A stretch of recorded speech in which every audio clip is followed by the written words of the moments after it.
ada beberapa panggilan daripada dengan wartawan luar negara. Sebab Malaysia sekarang popular balik. Kan? Dia kadang-kadang yang merompak ni dia tak sedar. Bila dia ingat dia cerdik, bila dia merompak, dia akan pindahkan wang satu dunia kat sana, kat sini. Bila dipindahkan wang satu dunia, selepas yang berlaku dengan 1MDB, maka satu dunia tahulah bila wang haram itu masuk ke bank account dalam negara dia, maka kejadian jenayah itu dah berlaku dalam negara dia. Jadi sama juga seperti yang telah berlaku dengan 1MDB, kali ini cerita kapal perang ini juga akan berulang kerana wang itu dipindahkan dan melibatkan syarikat, orang di seluruh dunia. Jadi tadi kita ada minat yang cukup tinggi daripada pihak media di negara Jerman sebab syarikat yang terlibat itu adalah satu syarikat besar daripada Jerman. Saya tak tahu bahasa Jerman lah, tapi orang yang tahu Jerman saya rasa pronunciation dia Rheinmetall. Betul tak? Betul tak tu? Rheinmetall, sebuah syarikat yang cukup besar di Jerman.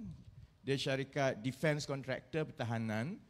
Anak syarikat yang terbabit sebagai subkon tu ialah syarikat dia. Kalau di Perancis pula, memang ada siasatan yang sedang berjalan mengenai kapal selam. Dulu tak habis lagi ni, yang Skopin dulu tak habis lagi, keluar yang baru. Jadi sudah tentu ada minat daripada pihak media di Perancis untuk korek lagi.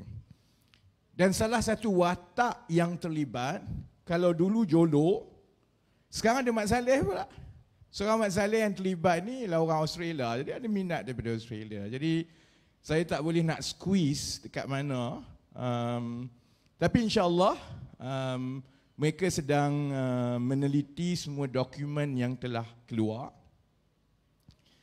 Dan dengan dokumen-dokumen ini dan dokumen satu lagi yang akan dikeluarkan, saya yakin mereka cukup bukti untuk mula siasat di negara masing-masing. Sebab itu kalau kerajaan sekarang ni kerajaan apa? Saya pun tak tahu. Kerajaan PAS, UMNO 1, aku pun tak tahu kerajaan PAP pun dia, kerajaan PAS pun dia. Sebab itu yang berlaku dalam UMNO sekarang ni nampak mereka sedang kucak-kacir. Sebab masing-masing nak menuding jari. Menteri-menteri yang terlibat dalam soal kapal ni, seorang sudah tentu PM kita lah, PM Facebook kita, Datuk Seri Najib. Sebab dia terlibat satu, nak tak nak dia tak boleh lari atas dua kapasiti dia kan. Yang pertama, kerana dia Menteri Kewangan masa itu. Bila Menteri Kewangan, apa pun keputusan yang dibuat di Kementerian Pertahanan, apabila ia bersabit dengan perolehan kerajaan, dia kena pergi ke perbendaraan. Dia tak boleh nak cuci tangan saja. Jadi ada keputusan, ada maklum balas yang datang daripada Kementerian Kewangan. Jadi Kementerian Kewangan dia. Yang Menteri Pertahanan, masa projek itu diluluskan, lulus ni maksudnya apabila kerajaan bagi letter of intent dan letter of award. Maksudnya surat lantikan dibuat. Memang surat lantikan dibuat dulu, kemudian ambil masa 1-2 tahun supaya kontrak itu dapat dimuktamadkan. Yang bagi surat lantikan adalah Zahid. Keluar surat tanda tangan dia tulis apa? Sila laksana ke apa lah. Jadi Zahid pun tak boleh lari. Dan yang tanda tangan kontrak sudah tentu ialah Hishamuddin. Jadi jam UMNO sekarang kerana benda ni tak boleh dihentikan. Dia akan terus keluar dan terus keluar dan terus keluar. Mana-mana pun akan melibatkan orang tanya, habis kamu menteri, kamu buat apa? Macam mana keadaan ini berlaku di bawah kawalan kamu? Baik. Dalam UMNO pula, mereka bergaduh sesama sendiri, sudah tentu. Sampai sekarang ni kita tak tahu kalau UMNO Barisan Nasional masuk pilihan raya, sebab dia yakin menang tiap-tiap hari, ratik pilihan raya ni kan. Kalau pilihan raya, menang UMNO Barisan Nasional, agaknya siapa Perdana Menteri? Dulu dia action gila. Bila kita nak masuk pilihan raya sebelum ini, dia kata, Pakatan, kamu nak menang, siapa Perdana Menteri? Sekarang kita tanya dia balik. Siapa sebenarnya calon Perdana Menteri UMNO Barisan Nasional ni?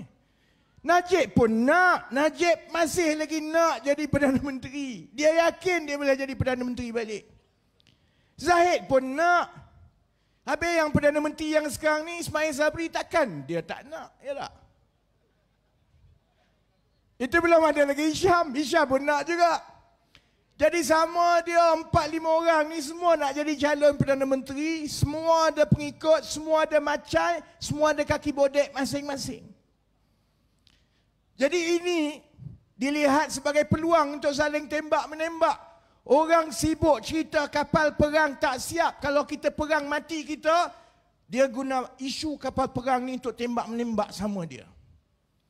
Sebab itu saudara-saudari, saya hari ini seronok jadi kita duduk kat tepi, kita tepuk tangan, biar ditembak sama sendiri.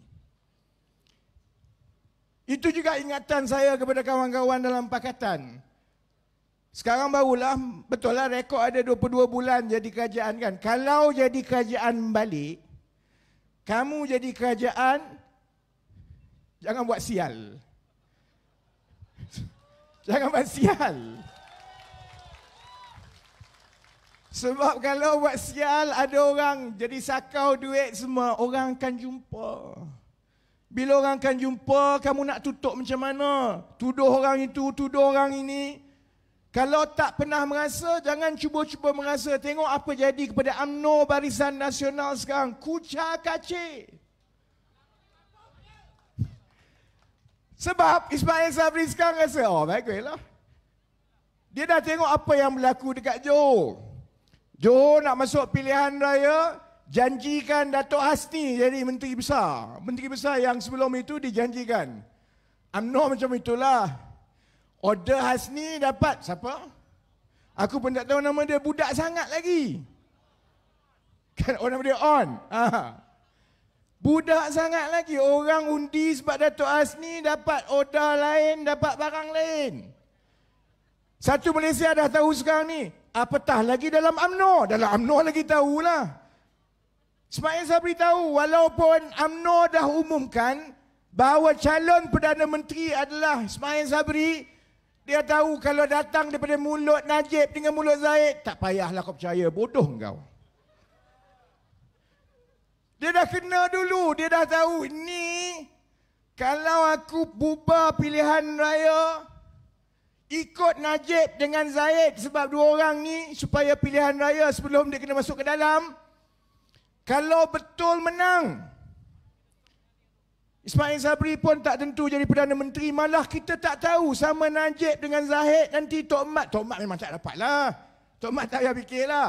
Ni Najib dengan Zahid ni dia duduk sibuk fikir. Sebab itu saya duduk tengok tiap-tiap hari UMNO. Yang kesian UMNO macai kat bawah ni lah. Tiap-tiap hari duk ulang ni konon. Undi UMNO Barisan Nasional Negara Stabil. Stabil kepala hutang kau.